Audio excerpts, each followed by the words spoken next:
Hi and welcome to Sketching the World. Today I want to swatch and test my Kuretake watercolors that I bought in Japan. I haven't had a chance to swatch them yet and I'm really keen to see how some of these look when they are swatched. What I was planning on doing initially was doing the swatching on the lid and then swatching in my book. But then I realised that it is not such a great idea to do that because it means washing my brush. Basically, too much brush washing. This one's called saffron yellow, but in Japanese it is himawari, which means sunflower. I just find it interesting when the Japanese name's different to the English name. I mean, I would say, yeah, it does look more like saffron than sunflower. I guess they are quite similar in some ways. I'm having trouble getting this activated. I had sprayed it, but it's still, yeah, I want to get sort of that really concentrated colour at the top. I like this. I'm not really a yellow person, but that's a really lovely yellow. I'm going to put my water bowl over so that I'm not constantly putting my arm across my page. So the next one is called Green Gold. So I'm doing my swatches both in my sketchbook and on the lid of the box because I wanted to do the bigger swatches in my sketchbook, but it's handy to have it on the lid as well. This next colour is Wax Beige. It's, yeah, not a colour that I would use a lot. It's too beige for me. Too beige.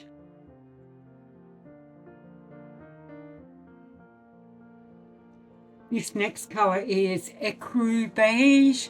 It's a much warmer beige, I think, than the one before, and quite a light colour. I like these. I like the way that they're sort of, I'd say, almost halfway between watercolour and gouache as far as transparency goes. So you have, yeah, quite a bit of opaqueness in them, but not that full opaque coverage like you get with gouache. And yeah, depending on how much water you add, that opaqueness can really change. I should have actually done a line underneath my swatches so that yeah, you can see the opaqueness, but I didn't. I could do it on here, actually. Go over that line. This one is Coral Pink. Coral Pink. Oh, I just said that like I was teaching kindergarten, but I did. Coral Pink. And this one here is Pale Pink. I kind of really want to make those touch so that I think that I'll do it here actually. So we have the pale pink. Pale pink you can hardly see.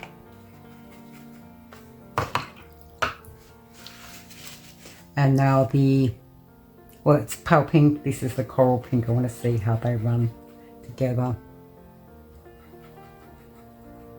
Which could be not at all.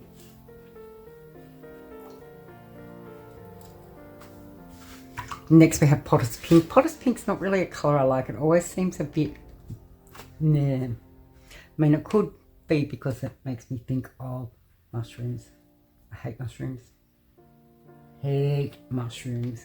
When I was on my flight coming back from Japan, they had like 3 dinner options and 2 breakfast options, and they were all of them had mushroom. There was one, like the vegetarian option. It didn't say it had mushrooms, but when I asked the flight attendants, they said they couldn't guarantee that it didn't have mushroom in it, and it was disgusting. It was this pasta. Oh, like if ever you've been a poor uni student and you know what it's like when you're sort of getting, yeah, like running out of money and you're just grabbing things out of the cupboard to make like a pasta dish to keep you going until payday. That's what this tasted like. It really had the taste of poor uni student. Oh, good times. Huh. Good times. So this is alizarin crimson. Really? It is. I would not call that alizarin crimson. I'd call it, again, mushroomy. Mushroomy. And that one was vermilion. I have to remember to say the name. So vermilion, alizarin crimson, and the next is mauve taupe.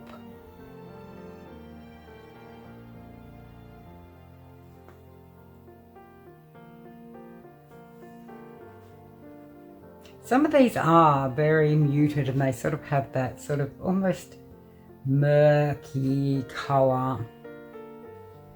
I would not mix any of these colours because I feel they're like so muted. Let's put that in the wrong paint.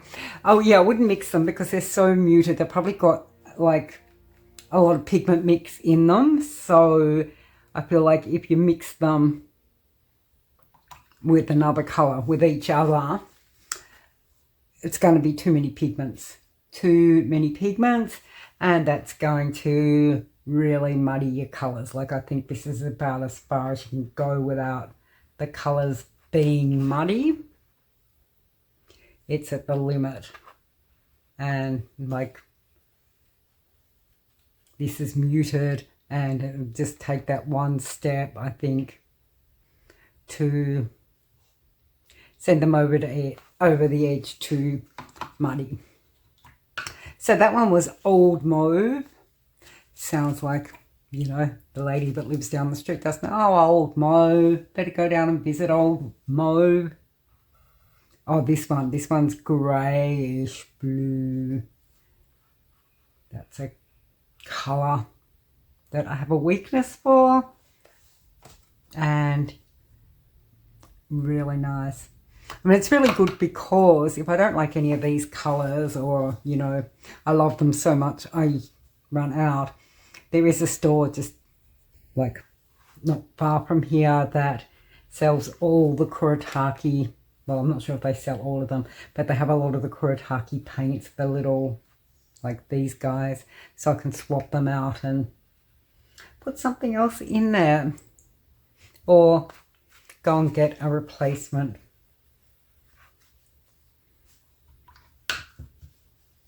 So that is cobalt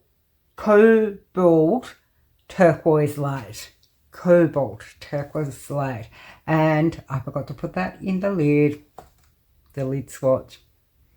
These, I feel the opacity that I'm testing in the lid swatches is very random. Like some of them are a lot more watery mixes than others. But anyway, we'll go on to pale aqua. Pale aqua, that is very pale. I wonder how that would come out on a coloured background, because it's a little bit opaque. It might end up looking really nice on a like black or like craft paper background or something, like it's opaque enough to show out, whereas if it was a watercolour, it would probably just sink in and get lost. Do you love layering colours and playing around with them and seeing how that goes? Okay, I forgot to do the lid again. Yeah, see, that is very opaque. I can even go right over and hide the writing. Wow. Cobalt green. Cobalt green. Oh, I keep forgetting to do the little lid swatches, which will probably be the most useful swatches because, you know, they're there with the paints. I don't have to go and look in a separate book or anything, but it's good to do them in like a sketchbook so that you can get that bigger swatch. So billiard green. I'm back with a take 2 of my swatching because I was just editing my video and I realized that when I was doing these, this whole bottom row here, which is the second last row in the set, was slightly off camera. Like I had it right down like that. like that. And I maybe could have played around with it. It was kind of like this, these few were sort of half off camera. Yeah, I could have played around with it, but it would have been a lot of mucking around, and it's easier just to refilm, I think, and then you get a nice view of the paints. I mean, what's the point of doing a swatching video if a chunk of the swatches are not on camera? I'm just stopping now. I am standing up, like getting the camera, getting everything in the right spot, and I went to sit down on my painting chair, but there's a little dog sitting on it, a cheeky little dog. Move over, Luigi. Move over. So yeah, I'll go with this row again and then add it in so that you can see what they're like without it being, yeah, just sort of this half off the page. I really have a bad habit of doing that, I think, because, well, one thing, I always have to have things at an angle, whether I'm writing, drawing, painting, or whatever. I never have anything like straight onto me like that. I always have to have it at an angle, so that doesn't help. And yeah, my filming setup sort of makes it easier to film things that are a bit away from me, and I need to be aware of that so that I don't have to refilm things. And I mean, sometimes I can't, like if I'm doing a sketch or something on camera, you only get one chance.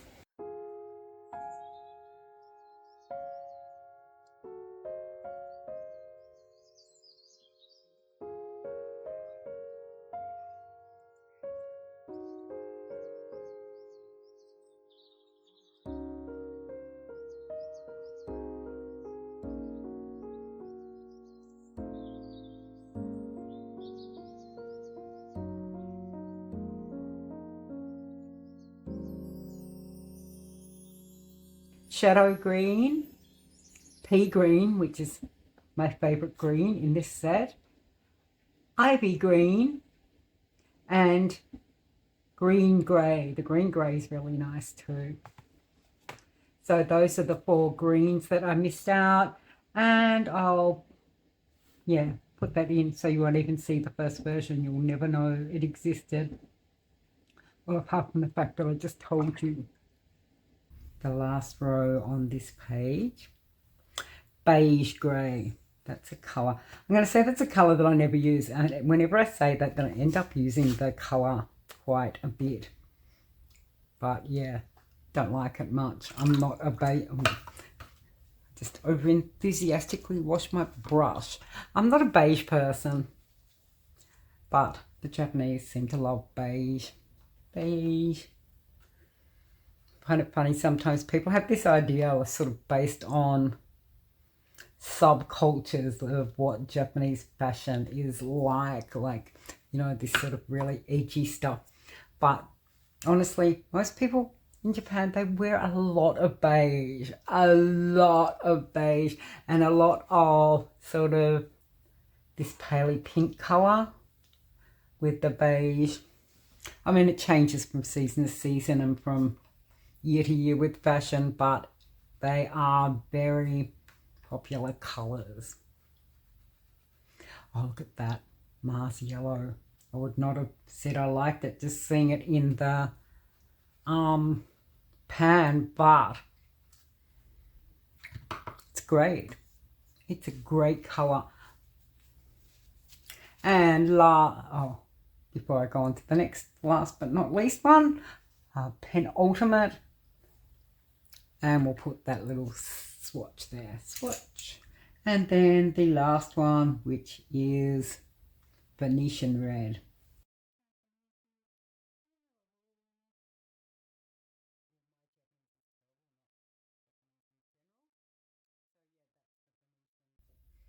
Yeah, colours I'm liking so far are this one, I quite like this one, the shadow, is it? Shadow green, the pea green, that is gorgeous. And I really like that orange. My camera batteries lasted a lot longer than I thought it would. Yay! Yay for camera battery. I've been home by myself for over a week, so yeah, that's why maybe I'm sounding a little bit crazy. As you may know, because I've said in a lot of other videos, I live with my sister and she's gone to Thailand for a few weeks to see our other sister. Our other sister lives in Thailand and I'm home alone. Well, not completely alone. I have Luigi, the dog, who is a little monster. Every day he turns from being a dog into a monster when he wakes up, and he comes and lays on top of me and demands I give him 2 million ear rubs. And if I don't, he just lays on top of me and won't move until I do. It's kind of cute, but yeah, can be a bit tough on your bladder.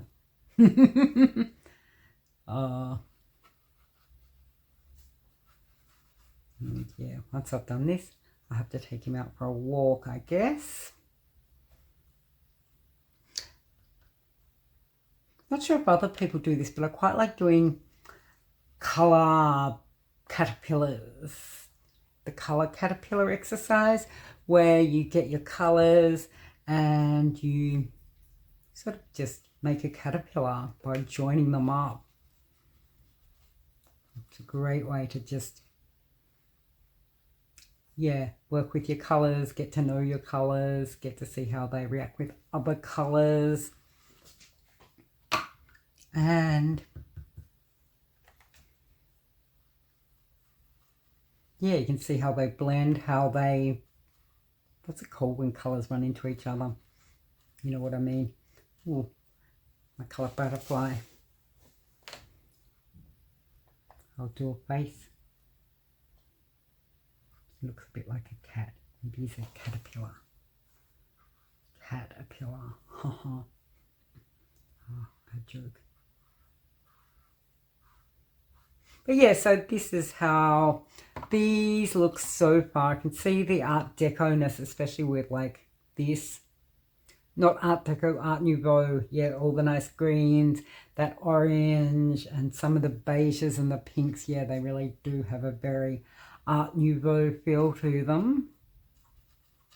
I really wish there was some Art Nouveau buildings nearby. I could go and paint them. There's some in the city, but I don't want to go into the city at the moment.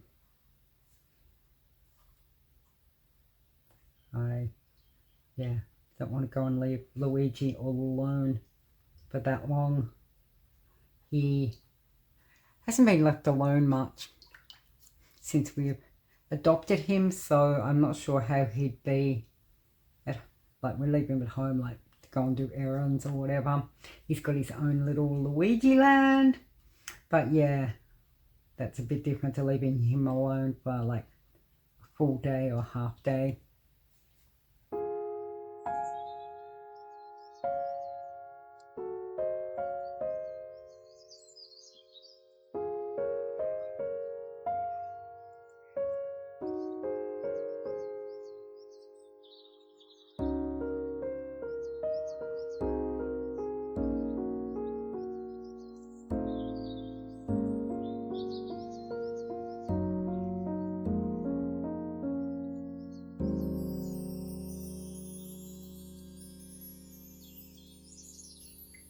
I really feel I should do more colour exercises.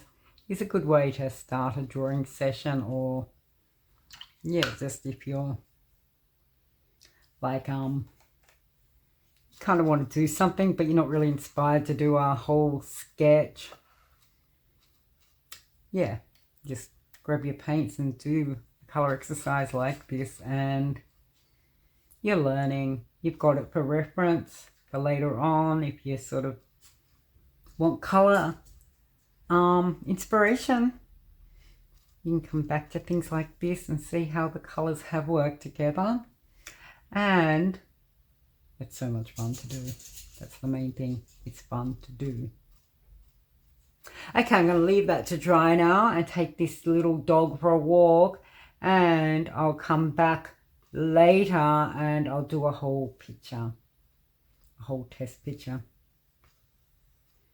I may not do something that's Art Deco-y. Might go out in the loom and do something Art Nouveau. It's Art Nouveau. I keep calling it Art Deco. This is Art Nouveau. Oh, I probably spelt that wrong. Art Nouveau.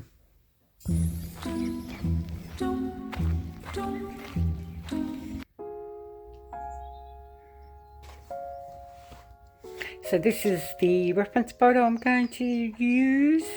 I think I've got a few others of this same building. I really like the yellows that goes through into the milk crates and the bike. And yeah, I'll use this one, but to have my iPad sitting up with my reference photo, I've got to put it the other way around. So it kind of defeats the purpose of having it landscape. I'm just going to start off doing the basic drawing and then go into the watercolors and not doing anything really, you know, out of the norm here, not doing anything crazy, just a standard pen and wash kind of sketch. Once it's painted, I'll go back in. There's a lot of power lines and things which I love adding into pictures. They're always so much fun to do. And so I'll do some more with the highlight, what do I keep calling it, a highlighter pen? Fine liner pen, once I'm finished. It's good having multiple reference pictures because you can sort of flip between them. So yeah, what I'm thinking of doing is just adding some water and just doing a sort of bit of sky. I don't usually do sky in my pictures, but sometimes it's nice to have it. And well, especially if you've got like a beautiful, that pen isn't waterproof. It says on here fade and waterproof pigment ink. It might just not have been dry. That was what I just put on then. What was I saying? Yeah, so if you've got a beautiful blue sky day, or you've got a really grey overcast day, or something that makes the sky like part of the mood of the picture. I mean, sometimes too I like to add sky, and I've did this with a couple of my sketches when I was in Tokyo, where there's something in the picture that is white, like a major element of your sketch is white. So by adding the sky in, instead of leaving that white, it's a really good way to emphasize the whiteness. Yeah, if you're doing a white building or something, that emphasizing the whiteness of the white, if that makes sense. Okay, so now let's go into fast mode.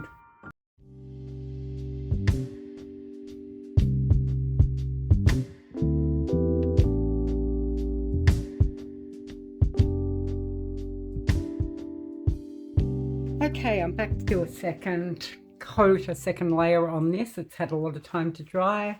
Well, I took Luigi out for his walk, and so I'll get back into it. I might just do like a few bits on this and then come back later and actually get it all finished off.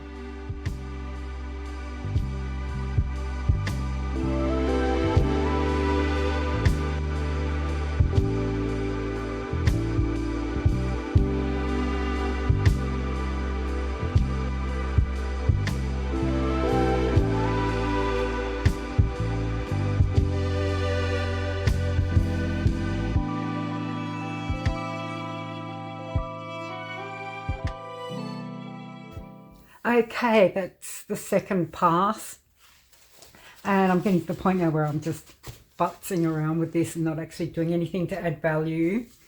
There's a few things I really want to do in the next like pass through, and one of them is to get these flags popping. They seem to just not be coming out from the background, and yeah, a few bits and pieces like that could be stronger. And just do some lines on this one.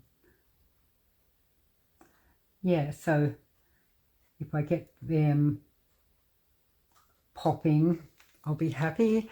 And yeah, kind of a few other bits and pieces really strengthened the line work that I'm doing with the fine liner pen. I shouldn't be doing fine liner on this with the wet paint. I'm pretty sure that's not good for your fine liner. Don't be me, don't do that. Okay, back to the third stage on this. Now, one of the things I've done, which was kind of stupid of me, is I left this pen sitting with the lid off. It's still working okay, but it's probably not as good as it should. Yeah, I really don't have a lot to add at this stage, but one of the things I like to do is when I get to this stage, like when the painting's like maybe 90% finished, go back and revisit it and look at it like how it actually works as a sketch. I think when you're sketching, you can get caught up in trying to make things look like the reference. Does it look like the reference picture? Does it, or the, if you're drawing from life, does it look like the thing I'm drawing? So it's really good at this stage of the sketching process to go back and think, well, how does it work as a sketch? And move away from what you're actually referencing and just look at the work and how it, what am I trying to say here? I'm trying to say something. Look at the work as a piece of work separate from the actual subject. You want to know, does this actually work as a piece of work? And I'm using the word work. It's one of those things, isn't it, when you have a word that has so many meanings. And then, yeah. So I've got the sun coming in, that old sun problem that I have here. Oh, I feel like the sun is my nemesis, my constant nemesis.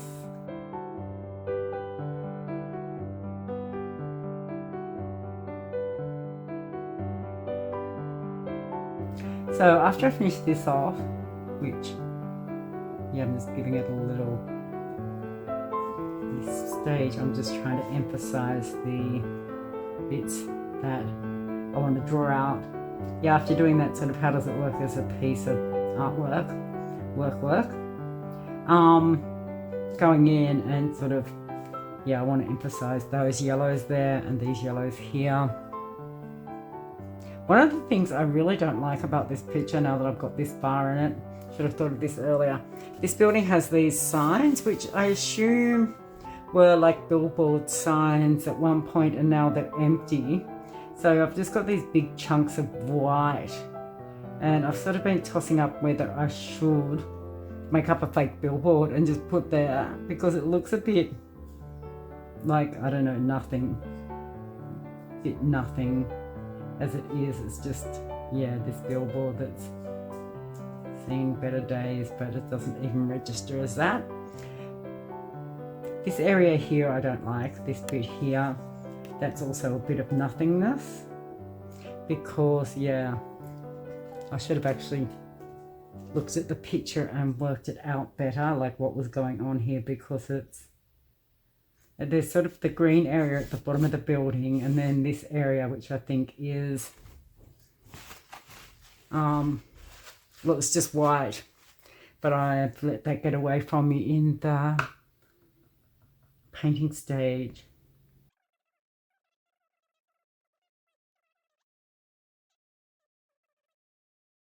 Yeah, that's just about it for what I need to do to this. I'm not going to take it much further. Yeah, so the main point of this, I guess, was to test the Kuretake Gansai paints. This is the Art Nouveau set, and it's a really good set. I like it. One of the things I think with Japanese paints is that you're not supposed to, well, it's best not to mix them. I was going to say you're not supposed to mix them, but, you know, they're your paints. You do what you like. Don't let anyone ever tell you, don't do this, don't do that if you want to do it. But yeah, it's best not to mix them, because that's how the paints work. You wouldn't mix them like you do Western paints. Like, you wouldn't get your basic primaries and have a mixing set It's much more about having the colours and working straight from the pans. And this is a great set I found. The one thing I didn't like was I would have liked something darker, like a darker colour in it. This billiard green is about the darkest I could get. And yeah, I really would have liked to have a bit more of a dark tone in there. I could probably get rid of one of these colours and get a darker one and fix that up. Luigi! Luigi! Out of the cupboard. Just be a good dog for a minute. Yeah, so I could add a darker one. I should look at the range and see if there is something darker. I'm not sure. Maybe one of these beiges I could take out. But I think if you're sketching on location, urban sketching, this would be great because you don't need to take a palette with you. I've just been using them straight from the pan like this. It can be a bit of trial and error to get the colours the right the paint the right consistency. But yeah, the more you work with them, the more you work with them, the better you would become at determining that. So yeah, and not having to take a palette out on location with you would be a bonus. I mean, the less you have to carry, the better. The other thing, yeah, it's a good collection of colours. I'm really happy with the selection of colours in this. I'm really happy with how they all work together. Yeah, even though it's the Art Nouveau collection, you're getting some bright pops like this red and the yellow. It's not all just those muted colours. So, yeah, it's not the sort of set I would recommend buying if you're a beginner, you're new to painting, new to watercolour, and which is what I did, exactly what I did. I bought it when I was new to watercolour, and you want to, yeah, start getting into it. It's probably better to go with a more conventional, like, you know, Daniel Smith or Chanelier, one of those brands, or even, yeah, like your Winsor Newton Cotman or something if you don't want to spend that much money. But if you've been sketching for a while and you want to add a bit of variety to your sketching, these are very, I've got a dog hair in that. Dogs, they get their hair in everything. These are a very good set to sort of play around with. And like I said earlier in the video, I feel they're sort of in that middle ground between a gouache and a watercolour. So they've got some opaqueness to them. If we look back on the swatches I did on the lid, some of these, it's really hard because of how the watery mix. Some of the earlier ones I had a lot more watery, I think. But if you can see with these how it covers the black, there's the black dotted line there, and yeah, this billiard green, I've got that quite a thick mix and it's really covering it. This shadow green's covering it. This pea green is sort of, yeah, where it's thicker, it's covering the black line. And so yeah, I'm not sure if that's something that would appeal to you or not, but I kind of like the idea of having this hybrid in between gouache and watercolor. It's, yeah, something that could, if you aren't sure which you want to take out with you when you're working on location, you've got just these. Like, you know, instead of taking a set of watercolors and a set of gouache, if you're traveling especially, and like each size, your sketching kit size is an issue. Another thing I like is the big pans. These are non-standard size pans. When I had my first set, I really didn't like that. I wanted to make a little tiny sketching, urban sketching kit to take out with me, and I thought, oh, these big pans are annoying. I actually put them all into smaller pans, and now I can't tell which ones are the Kuretake ones, which ones aren't. But yeah, now I've come to appreciate having that, what would you call it? Having, like, if you're using a big brush, having a big pan means you're not sort of getting into the others, like, you know, when you have a little half pan or something, sometimes you can end up picking up color from the neighbors, and that's really annoying. So yeah, that pan size is definitely a bonus. So thanks for watching this week, and it's been quite fun working with these Kuretake paints, revisiting them. Have you ever tried them? If you have, let me know in the comments. I'd like to know other people's opinions of them. Or if you haven't, would you like to try them? Is it something you're interested in, or you'd rather just stick to your conventional watercolors or maybe gouache? I would actually like to try and play around with some other colors in this. Like I said, I'd like a really dark. But anyway, yeah, thanks for watching this week. Have a good one. Happy sketching. And I'll see you next time on Sketching the World.